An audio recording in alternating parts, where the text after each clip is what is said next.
President Trump is now encouraging House Republicans to vote for the release of the Epstein Files. A vote in the House of Representatives could happen as early as Tuesday. This is Today As It Happened. Good Monday evening. I'm Holly Furfer, guiding you through our timeline of the day's most important news. From growing tensions with Venezuela amid U.S. strikes on suspected drug boats to aggressive ICE raids in Charlotte, North Carolina. But first, this morning we took a look at developments regarding the so-called Epstein Files as President Trump reverses course, calling for more transparency. Victims of Jeffrey Epstein have teamed with the nonprofit organization World Without Exploitation and released a powerful public service announcement calling for the release of the Epstein Files. I was 14 years old. I was 16 years old. I was 16. 17. 14 years old. This is me. This was me. This is me. When I met Jeffrey Epstein. This is me when I met Jeffrey Epstein. It's time to bring the secrets out of the shadows. It's time to shine a light into the darkness. 8 victims of Epstein and his associates, Ghislaine Maxwell, participated in the project. And that ad goes on to direct the viewer to call their Congress member and demand the release of all the Epstein files. And this ad comes as President Trump reverses course and says House Republicans should vote to release the Epstein files. Trump previously fought the proposal, but has changed his position as a growing number of Republicans are now calling for the complete files to be released. Scripps News Deputy Political Director Joe St. George joins me now live from Capitol Hill. And Joe, I mean, that powerful ad released over the weekend, really the calls are just getting stronger to release the files. So what's behind Trump's reversal now to say, all right, go ahead, let's see them all?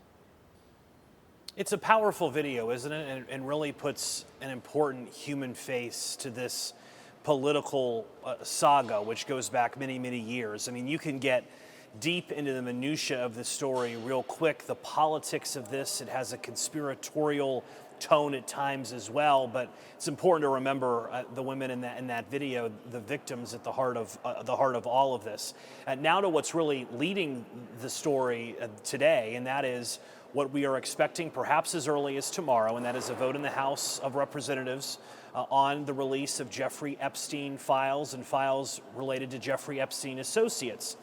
But I think the bigger story still this morning is what President Trump posted on Truth Social late Sunday night.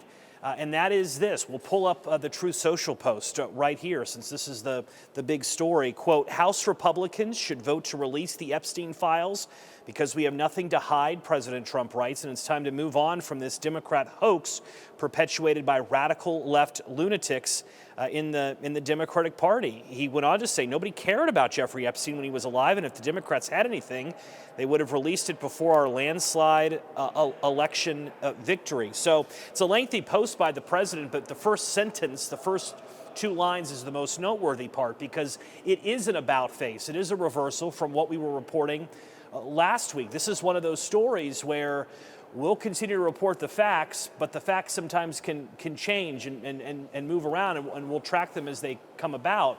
But last week, the story was all about the Republican pushback, the pressure for Republicans to not sign on to what's known as a discharge petition to force a vote in the House of Representatives on the Epstein files. I know discharge petition sounds like a big DC wonky term because for one it is, but it basically is when the leaders in the House don't want to bring up a bill, but rank and file members do. They have to collect north of 200 signatures to do that, and that's exactly what's happened. So that's why we're having a vote in the first place, is really this groundswell of support from the rank and file members, not from leadership. And again, that vote is expected as early as tomorrow.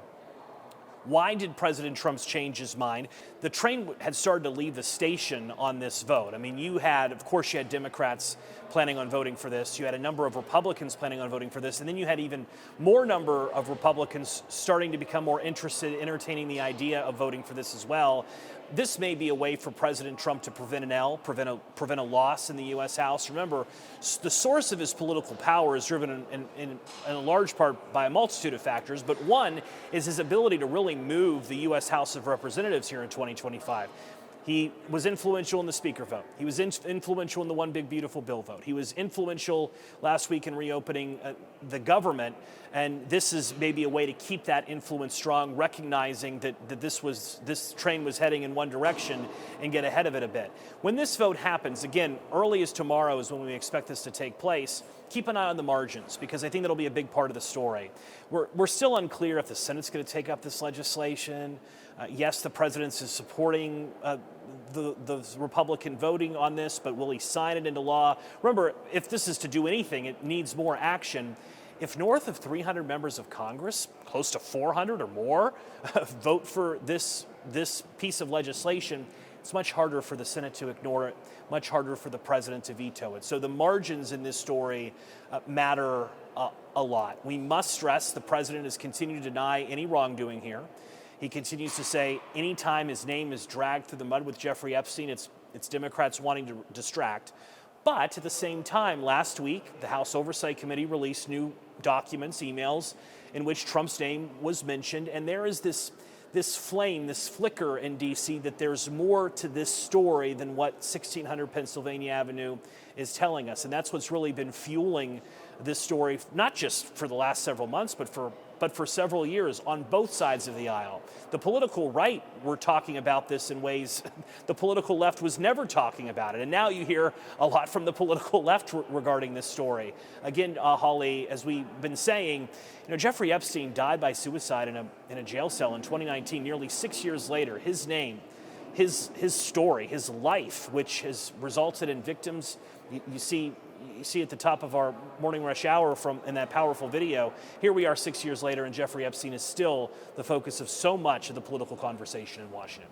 And Joe, to that point, if for some reason the Senate decides not to take it up, it's not necessarily a dead issue, because the chance that the midterms might shift the power in Congress might have an effect on it, wouldn't it? And even in 4 years or 3 years from now, if we have a different president, if Congress looks different, could this come up again? Or is this something that finally would go away? Well, it's lasted 6 years, right? What's to say it's not going to last another couple years, depending on where this vote goes. I think an interesting point was brought up by Congressman Thomas Massie of Kentucky. He's a Republican congressman from northern Kentucky. And we should stress, him and President Trump have a very tumultuous relationship. President Trump wants Massie gone from Congress. He's actively supporting primary challenges. But Massie's been the Republican really driving the effort in the House to force this vote, leading the discharge petition effort. And he has indicated that what the president did last week on this, remember the news last week was the president's directing the Department of Justice to look at Democrats and their ties, allegedly, to Jeffrey Epstein and what that means, that an active investigation by the DOJ could prevent the release of files. So sure, you may have Congress pass legislation saying to do something, but that fight could be then taken to the courts, dragged out over a period of times. You could see a scenario where DOJ officials say, hey, they're actively investigating something, that they shouldn't release certain things. So this is by far, we're nowhere close to the end of this story. I think the question mark is, President Trump gets the headlines with this saga right now, but the question is, Jeffrey Epstein was connected to a lot of influential individuals over the years, right? If we were broadcasting in the UK right now, we would have brought up the name Prince Andrew by now. I mean, he was tied to this. In our country, Epstein's plane was sent and used by many prominent individuals over the years. Former President Bill Clinton has denied any wrongdoing, but there have been plane use and tracking. That's been a known fact for many years on this front. So, this story, again, the reason why 6 years later it's still such a focus is there's so many layers of this onion. And because so many people attached to this story have died, right? Epstein himself, you have victims who have died, prominent victims have died from this as well. There's no telling again where this story ends, but it's certainly dominating politics once more this week in Washington. And it is definitely affecting the Republican Party, because it seems to be dividing President Trump and some of his supporters. And he hasn't been afraid to take on these Republicans for pushing the Epstein release, has he? You have to remember where this comes from. I mean, for years, and I mean years. I mean, conservative podcasts would frequently bring up the Epstein Files. I mean, you have the director of the FBI. You can go listen to his podcast interviews prior to becoming the FBI director. He openly talked about the desire to release the Epstein Files. This was such a hot political issue on the political right for years. And you have many members of Congress knowing that their base would bring this up at a pancake breakfast or coffee with their constituents. And Congresswoman Marjorie Taylor Greene is really exhibit 1A here on the feud and the tension that has erupted from this story. I mean, Congresswoman Greene, for years, one of the most ardent, passionate supporters of President Trump. I mean, would show up at events that she wasn't really even invited to, willing to talk to the press and say great things about President Trump. I mean, the support was unwavering. But now the president is calling Congresswoman Greene of Georgia a traitor. And listen to what the president said over the weekend and what the Congresswoman said this is all about. Who's that? Marjorie Taylor Greene, she says.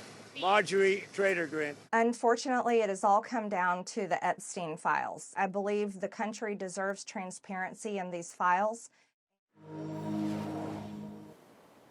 So the relationship between Congresswoman Marjorie Taylor Greene and President Trump clearly strained over all of this. Over the weekend, the Congresswoman attempted to extend an olive branch to President Trump on CNN's State of the Union, essentially saying that she supports most of his administration, right? That this isn't an all-out war, that she's still a Republican here. But clearly, this story has created deep divisions and raised a lot of questions along the way. Busy week for us all. All right, Scripps News Deputy Political Director Joe St. George for us. As always, thanks, Joe. Straight ahead on Today as It Happened. The FAA officially returns flight schedules to normal after the federal government shutdown. I'm Scripps News investigative reporter Patrick Terpstra. Ahead, I'm taking a look at why this shortage of air traffic controllers has been so difficult to fix.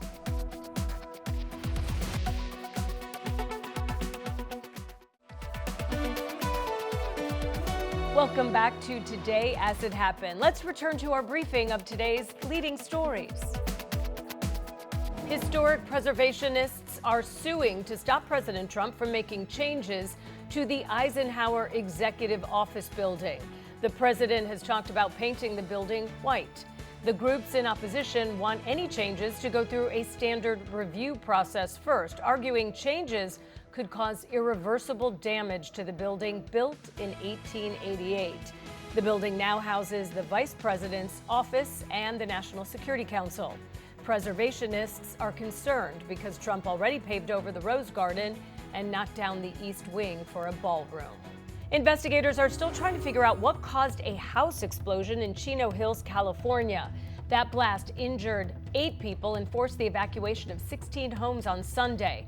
4 people were taken to the hospital from the scene while others transported themselves. Witnesses reported seeing people, including children, running from the destroyed home, crying for help.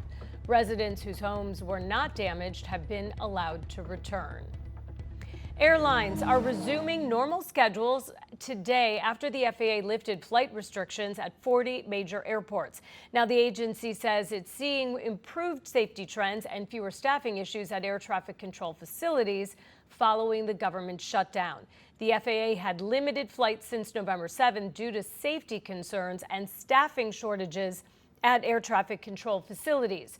The restrictions affected thousands of flights at major hubs, including New York, Chicago, Los Angeles, and Atlanta. Scripps News investigative correspondent Patrick Terpstra live in Washington. And Patrick, airspace officially returned to normal, we understand, at 6 a.m. this morning. What do we know?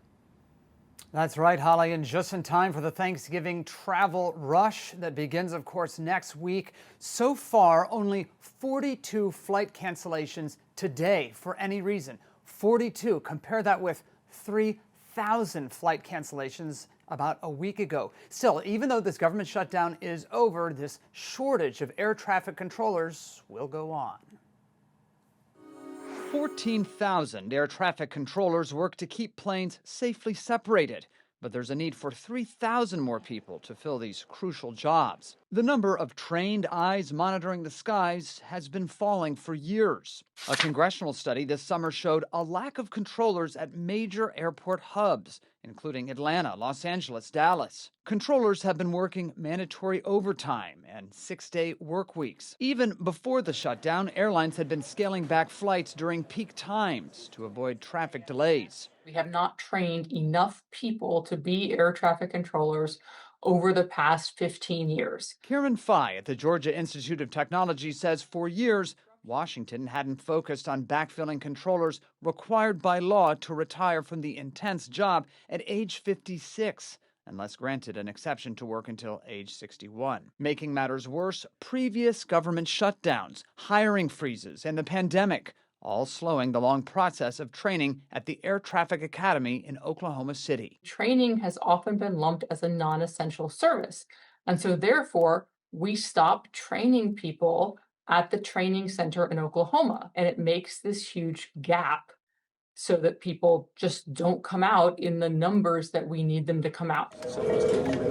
This summer, Scripps News got behind-the-scenes access to the training academy and saw another reason it's tough to staff up. A high rate of students fail to make it from the classroom to the control tower. The job requires unrelenting focus and ability to multitask with lives on the line, all while using tech from decades ago or older, including paper strips and floppy disks. Add to that a shortage of trainers to teach the next generation of controllers. We still aren't at a point where computers can successfully keep planes separate and safe.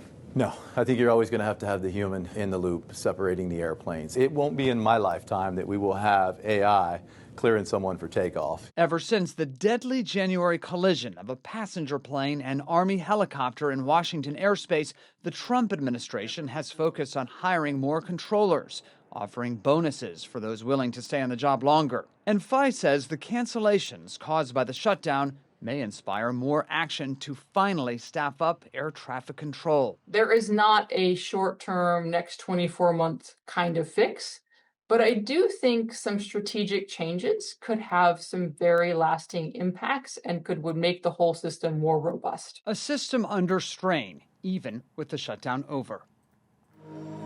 And unfortunately, it's also the case that the shutdown may have long-lasting impact. According to the Transportation Secretary, Sean Duffy, 15 to 20 air traffic controllers retired every day during the shutdown. That's a huge spike. It's a number that we've tried to really drill down on and get more information from the Transportation Department and the FAA about. So far, haven't had a response to that, Holly. All right, Scripps News investigative correspondent Patrick Terpstra live for us. I guess with your advice there, knowing what's coming, we'll all pack some patience as well. Thanks for your extensive reporting. Coming up on Today As It Happened. I'm John Matarese. Most of us are familiar with shrinkflation, when you get less product for your money, but there are other cases of hidden inflation you may not know about. I'll show you some of them.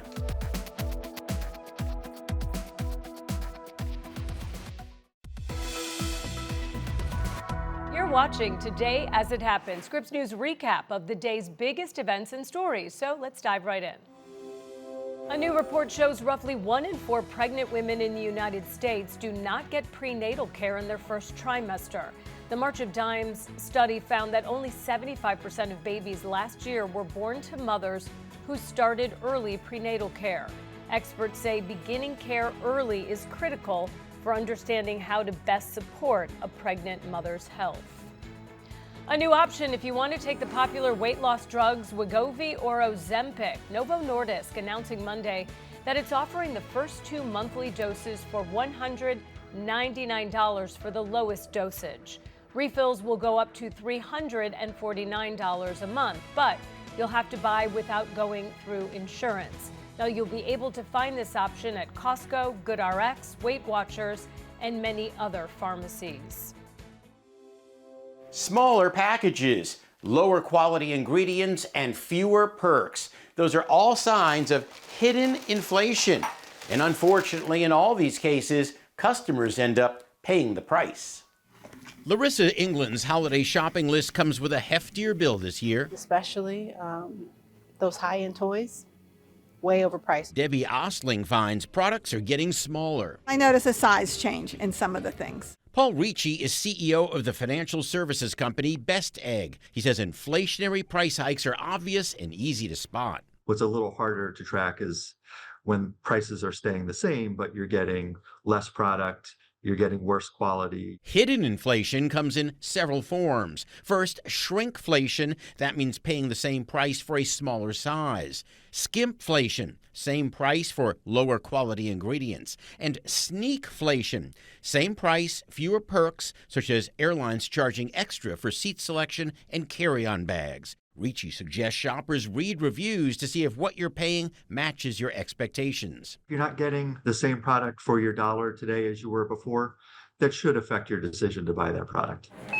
Research from Capital One Shopping found shrinkflation averaged more than 16% among national grocery brands in 2024. It found peanut butter shrank 36%, or 3.2 ounces. Protein bars were down 20%, or 2 bars. And toilet paper down 13%, or 37 sheets. Ricci urges shoppers to look at product labels and unit sizes for signs of hidden inflation. England is this money-saving solution. And make sure we cut down on what we do buy. Let the kids know in advance that it is a different kind of year. Smart advice so you don't waste your money. John Mattery, Scripps News Group.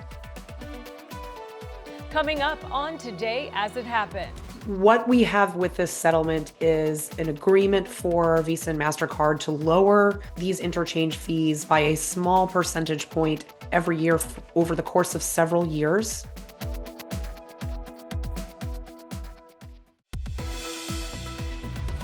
Thanks so much for joining us again on Today As It Happened. I'm Holly Furfer with your daily look at today's most important stories.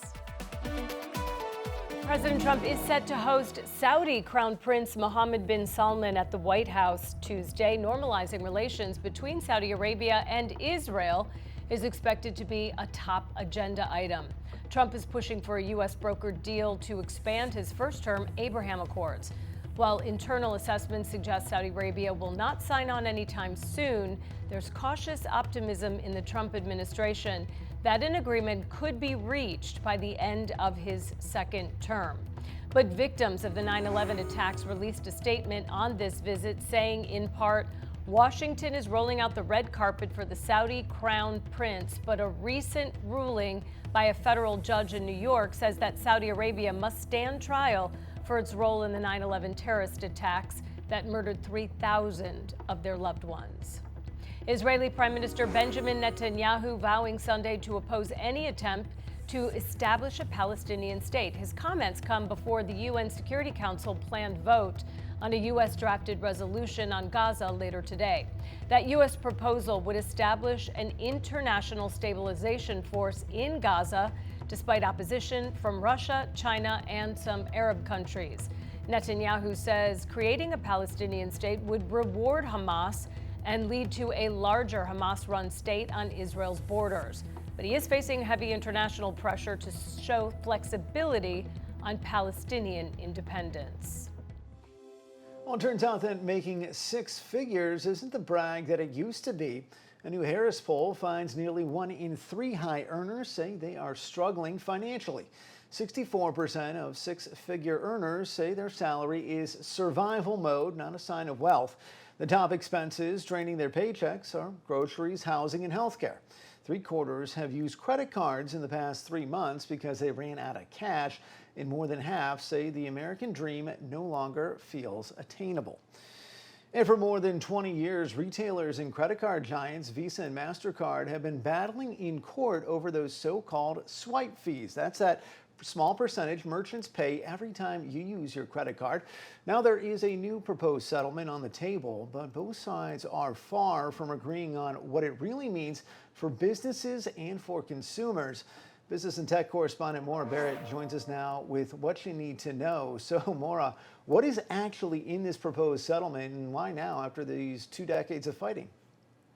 Yeah, Andrew, this is a long time coming with many iterations of the settlement coming to play. But when you think about the first story that you just covered before you came to me, Americans are heavily reliant on credit cards. High earners, like the ones you mentioned, are ones that credit card companies like Visa and MasterCard rely on to push their high reward credit card systems through. And a lot of people, a bulk of people that have those rewards cards, ultimately end up spending even more so that they can cash in on those rewards. And that's exactly what this settlement could potentially threaten. And so Visa and MasterCard have essentially agreed to what they're calling meaningful relief for merchants, saying that they're going to slightly reduce swipe fees 0.1% over the next 5 years. Now, the credit card companies are saying that this gives merchants or retailers more flexibility in deciding which types of credit cards that they're going to accept. And those swipe fees, that I mentioned, are those processing charges. It's about 2.35% last year,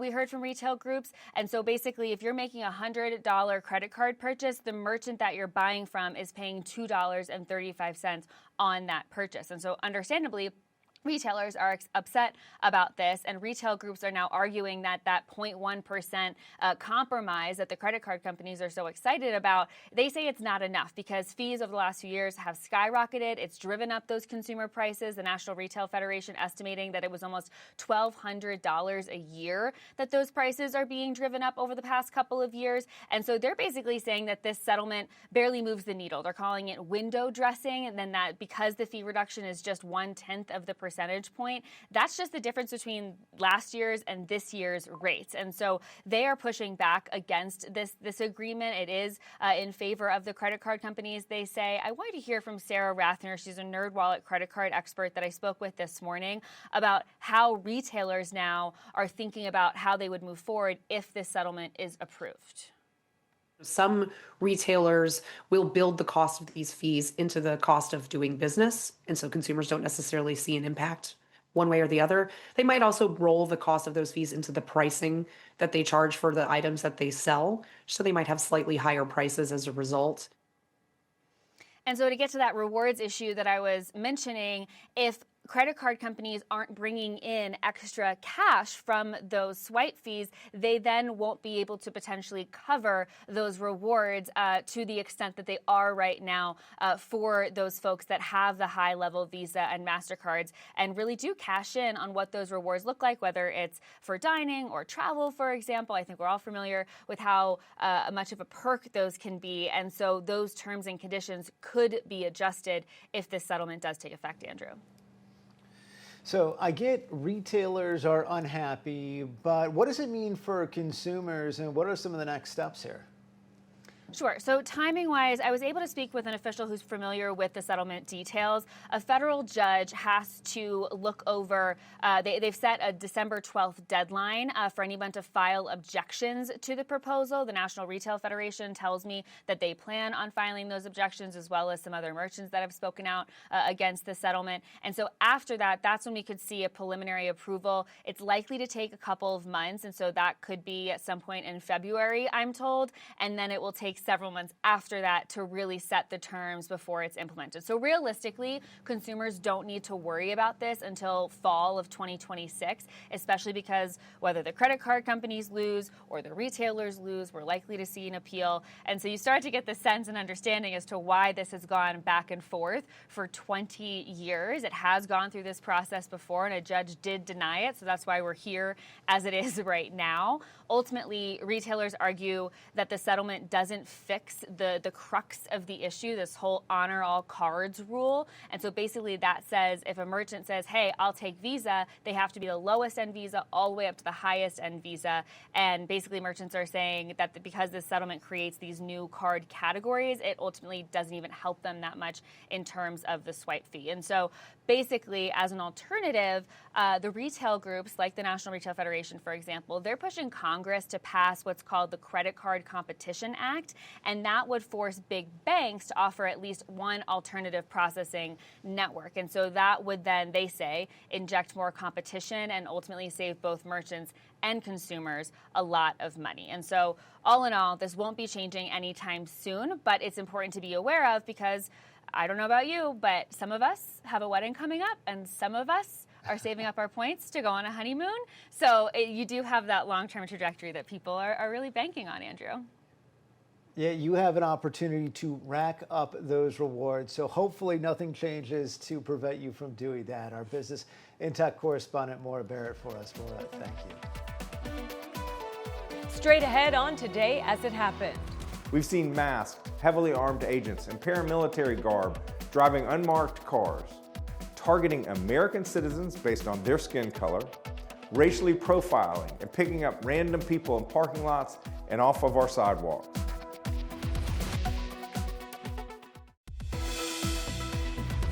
Welcome back to Today as It Happened. I'm Holly Furfer. All right, let's continue our timeline of the day's top headlines. A federal judge delivered a major blow to the Justice Department's case against former FBI Director James Comey. The judge ordered the DOJ to turn over all the grand jury records to Comey's legal team, suggesting that the government may have violated Comey's rights. In a scathing ruling, the judge said the government's actions raise genuine issues of misconduct and hinted that the entire indictment could be dismissed. The documents will not be publicly released. And FEMA's acting director is stepping down. David Richardson gave his 2 weeks notice today to the Department of Homeland Security, which oversees FEMA. The Washington Post first reported this story. Richardson's short tenure was mirrored with eyebrow-raising moments, including once when he told staffers he didn't know there was a U.S. hurricane season, though he later said it was a joke. And federal immigration agents arrested more than 100 people in Charlotte, North Carolina on Sunday. Residents reported encounters with federal agents near churches, apartment complexes, and stores. The effort was called Operation Charlotte's Web and is part of the ICE crackdown on illegal immigrants. Some Republicans welcome the intervention, saying that they support the rule of law and public safety, while Democrats push back against the effort. National News correspondent Katie Tillman is with us now and has been following this story as it develops. Katie, what's the latest? Well, Andrew, Customs and Border Protection agents descended upon Charlotte, North Carolina over the weekend, arresting, according to Department of Homeland Security, at least 130 people. And that's a lot considering that this immigration enforcement comes on the heels of other immigration enforcements in cities like Los Angeles and Chicago. Now, we're hearing from DHS, which is called this Operation Charlotte's Web, that right now it's looking like it's widespread, going through stores, parking lots, houses of worship, and at least one hospital. Many of the encounters have been captured on video like this one, showing a man identified as 46-year-old Honduran U.S. citizen who said he was stopped by Border Patrol agents twice in 10 minutes, the second time he was exiting a restaurant with food. In the video, he tells the agents that if they break his vehicle window, they will have to pay for it. And agents proceeded to smash his window and force the man out of his vehicle, throwing him to the ground. In another instance, also caught on video, a resident identified as a 73-year-old woman in East Charlotte captured agents questioning her landscaper who was putting up Christmas tree lights on her lawn. She said the agents stopped questioning the landscaper after she began recording them and left without detaining the landscaper. And before the end of the weekend, Border Patrol Commander Gregory Bovino touted on Sunday the swiftness of the operation, saying on X that at least 81 people were arrested as part of this operation within 5 hours. And he said many of them had significant criminal and immigration history. Now, North Carolina Governor Josh Stein said that he welcomed the removal of violent undocumented criminals from Charlotte by CBP, but he pushed back on the tactics being used by agents. And here's what he said in a video released on Sunday. Everyone wants to be safe in their communities, but the actions of too many federal agents are doing the exact opposite in Charlotte. We've seen masked, heavily armed agents in paramilitary garb driving unmarked cars, targeting American citizens based on their skin color, racially profiling and picking up random people in parking lots and off of our sidewalks, going after landscapers simply decorating a Christmas tree in someone's front yard, and entering churches and stores to grab people. This is not making us safer. It's stoking fear and dividing our community. Now, Andrew, this operation, according to locals we spoke with, said that they've turned immigrant communities into ghost towns. People are afraid to go to school, to work, or even go after emergency services like the hospital. Andrew? And Katie, I know you mentioned some of the other cities that have seen similar things happen. Los Angeles, Chicago, some of the images coming out of those places, especially Chicago, has been striking. Is that something that we expect to see now in Charlotte? Well, that's among the fear that locals have right now, violent clashes with law enforcement and widespread chaos. In one instance over the weekend, we saw one of those violent clashes take place as DHS says a U.S. citizen on Sunday drove at law enforcement agents during the operation. And this was shared in a video put on X. And the agency says the incident led to a high-speed chase and one officer was injured after the driver tried to escape. Now, DHS said the driver had firearms in the vehicle and he was arrested and had previously been arrested. Now, it's unclear how long this operation will last in Charlotte, but local leaders are calling for nonviolence as the sweep continues. And meanwhile, federal immigration enforcement reportedly has a sights set on New Orleans next. Andrew? All right. Katie, tell me enough for us in New York. Katie, thank you. Just ahead on Today as It Happened, tensions are rising with Venezuela as the U.S. continues strikes against suspected drug smuggling boats. So stay tuned for Scripps News Washington correspondent Stephanie Liebergen's analysis from the White House after the break. And later, We have nothing to do with Epstein. The Democrats do. All of his friends were Democrats. We've done a great job, and I hate to see that deflect from the great job we've done.